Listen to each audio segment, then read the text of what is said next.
On parle parfois de paradis terrestre. Concernant l'endroit où je vous emmène, le terme n'est pas galvaudé. Bienvenue dans l'archipel des Raja Ampat, un labyrinthe de 1500 îles en Indonésie qui abrite la plus grande diversité de corail au monde. Une merveille de biodiversité qui, heureusement, est protégée. Regardez le reportage de Linda Huret et Frédéric Larrey. Découvrir les Raja Ampat, c'est s'immerger dans un chapelet d'îles préservées.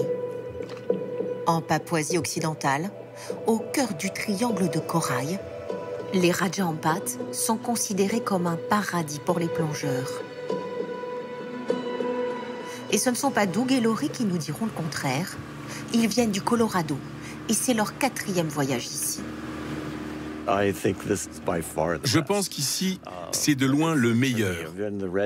On a été en mer Rouge et dans des endroits variés. Et les Raja Ampat, spécialement ici, c'est vraiment merveilleux.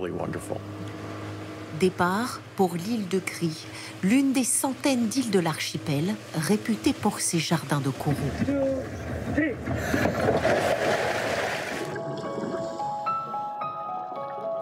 Nous découvrons ce qui fait la réputation des Raja Ampat. Une incroyable diversité de coraux, des couleurs, des formes, des tailles différentes. Un habitat pour des centaines de poissons, du plus grand comme cette raigle, au plus petit comme ces poissons clowns. Ce sont des couleurs incroyables. C'est tranquille.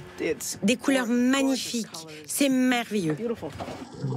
Dans ces eaux très claires, sont recensées aujourd'hui plus de 500 espèces de coraux différents et 1400 espèces de poissons. Les Raja Ampat ont plus de diversité de coraux et de poissons que n'importe quel autre endroit du monde. C'est pourquoi ils sont considérés comme le Graal pour les plongeurs de récifs. C'est vraiment un lieu unique dans le monde. Ce lieu unique au monde, Max Hammer l'a découvert il y a plus de 35 ans.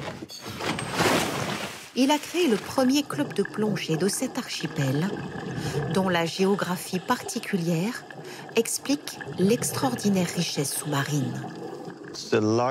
C'est le plus grand groupe d'îles sous l'équateur. Et c'est aussi le plus grand groupe d'îles qui possède de la terre, des marécages, des rivières et une diversité d'habitats qui les rend si riches.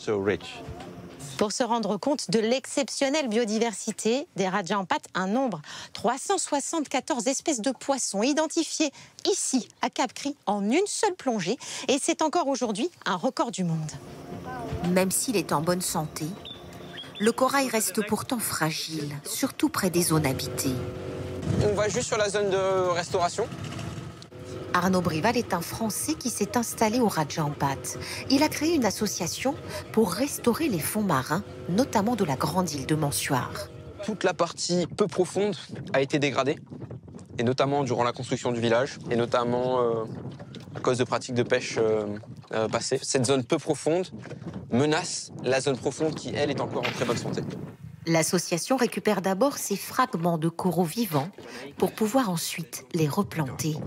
Il faut vraiment bien serrer de manière à ce que le corail ne puisse pas bouger. À faible profondeur, des morceaux sont fixés au sol pour faire revivre le récif. Ils peuvent grandir d'1 centimètre par mois. Plus d'1 hectare a déjà été replanté.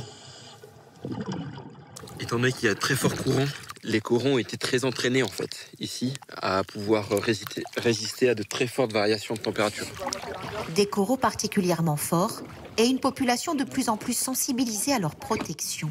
L'association fait travailler une dizaine d'habitants des villages alentours. Grâce à notre programme, il y a beaucoup moins de problèmes.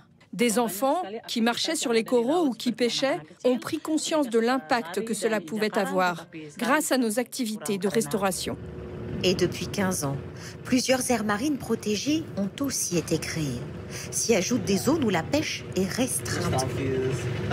Comme dans le village de Frances, qui gère lui-même cette interdiction. Les gens qui vont pêcher doivent aller un peu plus loin. Ils vont en dehors de cet espace. Car ici, proche du village, nous avons fait une aire protégée. Ces réserves encouragent la multiplication des poissons. Selon les scientifiques, 75% des espèces sous-marines vivraient dans l'archipel. Une profusion de vie qui se dissémine en dehors des Raja Ampat. Un sanctuaire dont la protection est désormais une priorité dans cette zone Indo-Pacifique.